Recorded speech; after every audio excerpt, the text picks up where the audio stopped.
Alright, welcome to SoFlo TV again, everybody. It's your host with the most. So once again, we go inside the church to uncover some nastiness. Let's put it that way. So without further ado, right into it. So right now, the Vatican press office said that it has no comments on the shocking findings in the US. This is a 2-year grand jury investigation that has come back with these findings. Okay, this is not no accusation, no overnight story that came out, no made up anything. This is a 2-year grand jury investigation. Now, critics are saying that the Pope's silence on the report was disappointing and very disturbing. In other words, the Pope is not saying a word. The Vatican has come under fire for its failure to respond to shocking grand jury reports which allege that decades of sexual abuse by Catholic priests in Pennsylvania. Now here's the thing. A lot of people are going to say, okay, what's new, SoFlo? This has been going on for the longest. We already know that's what it is. Alright. To this degree. The Holy See's press office declined to comment on the report, but critics said that the Pope's office should at least respond to the claims against 301 clergymen over a period of more than 70 years. One Catholic writer said Pope Francis' response to the claims has been disappointing, while an academic called the Vatican's silence disturbing, CNN reported. At least 1,000 children were molested and assaulted by predatory priests who used Catholic rituals and symbols of the faith to commit their horrifying abuse. This is what the grand jury found. The Catholic religion is strong in Jamaica, it's strong in Haiti, it's strong in other Caribbean islands as well. It's strong in Africa, it's strong in places where there are lots of people of color. Lord knows Hispanics are very Catholic, majority of them are. So, or Latinos. So, Pennsylvania theology academic Massimo Fagliolo, what a name, said, the silence from the Vatican is disturbing.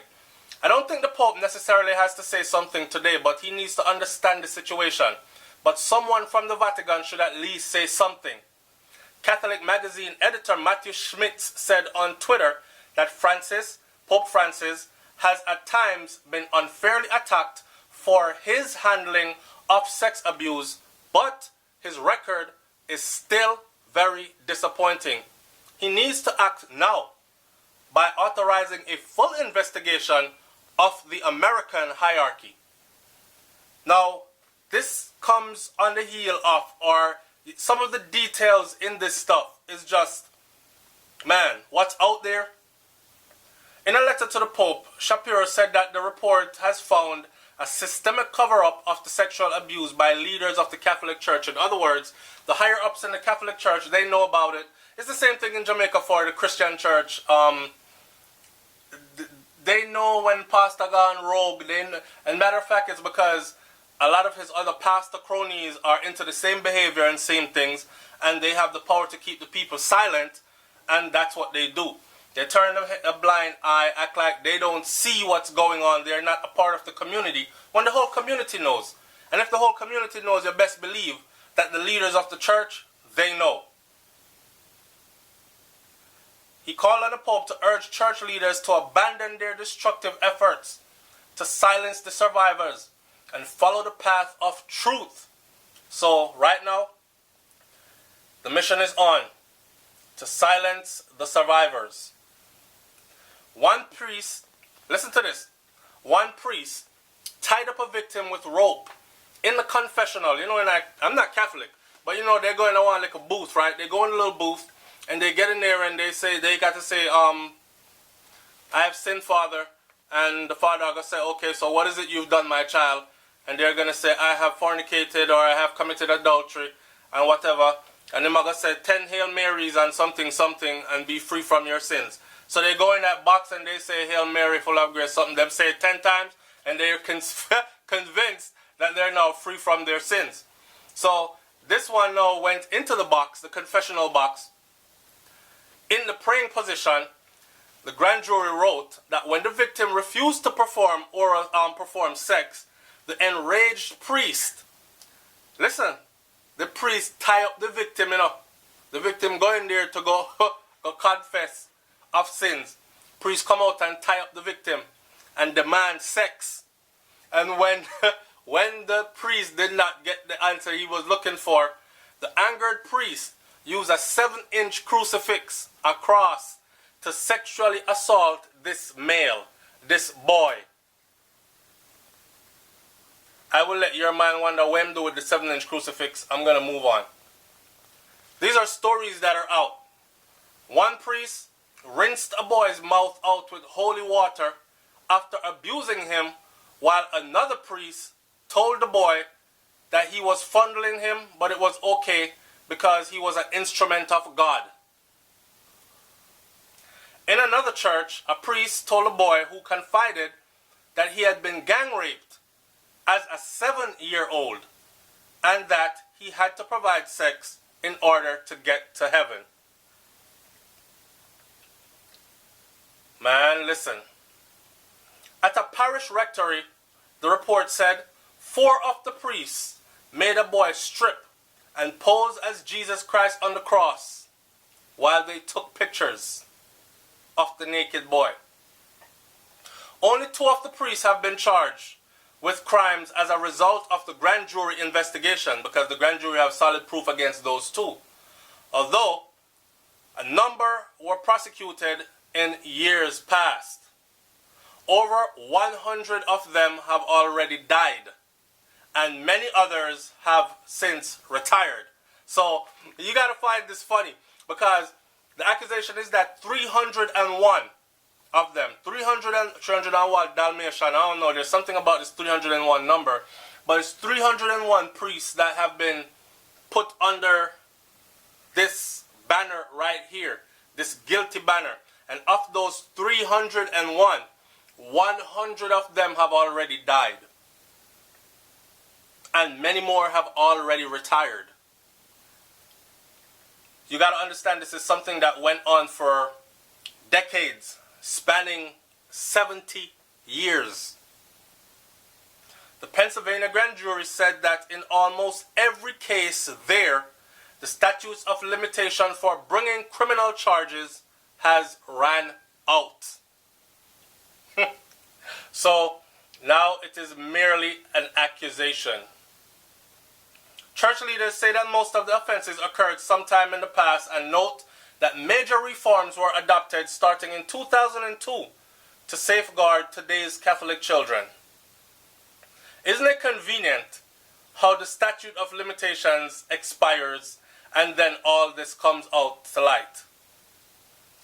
In the comment section, some people are saying stuff like this: too many monsters are hidden under the skirts of their religion. I truly agree. Kawasaki says all religions are a cover-up for criminal activity and the exploitation of the young people for sexual gratification. I firmly believe that also. Grumpy Expat says, why does anyone need religion anyways? Now you must understand that this is a Caribbean format, particularly Jamaican I am, so I can only imagine the God warriors, or the, not God warriors because God is not of a religion, but I can only imagine the religious warriors that are going to be in this comment section pretty soon. No one needs religion but religious leaders who are predators of all our children. They're the ones that need religion. Sharp End says pure evil, and they denounce the devil. They are the damn devil. You can fool some people sometime. Remember Bob said? Roxy Radar says nothing will change. They have too much money and too much power. Isn't that a fact? Bucephalus says force the Vatican to pay taxes like any other corporation. Force them to sell their vast real estate holdings, not to mention their vast collection of priceless art, and give it to the poor. then the hypocrisy will end. So if you don't know, the Vatican is extremely wealthy. And a lot of their wealth, I mean, I won't even go into it. Go do your research. The grand jury report is meaningless. Listen to this. This person says the grand jury report is meaningless. It hears only the complaints side. No defense. An outdated process from English law, but discontinued in England in the 1600s because it was unjust. Someone answered him and said, there is a defense to this behavior. Perhaps the kids seduced the priest. Or perhaps people like you are just plain damn stupid. Now, I kid you not, I can't make this up. I read something that said, and it was a priest that said it, and the priest said, God continues to tempt our priests by putting sexy young boys in front of them. Moving right along. Basil says, they've covered up things and moved priests for many years. Maybe people should realize if you need religion, you can just pick another one, not this one. Somebody went on to say, maybe it's time to ban all religion. Now, I'm going to close this video by saying this. Whether they ban all religion or not, people are still going to practice what they want to practice. So pedophilia is not going to go anywhere if religion is banned. They'll just find something else to hide under, like school teacher, guidance counselor, family friend, uncle, that kind of stuff. Yeah? Stepfather, all that. Let that sink in. Leave your comment in the comment section below, and please leave something more interesting now. We know that this has gone a long time so flow, man, because we all know it's been going on for a long time, right? Yeah. But I want to hear what you have to say. I'm out. Peace.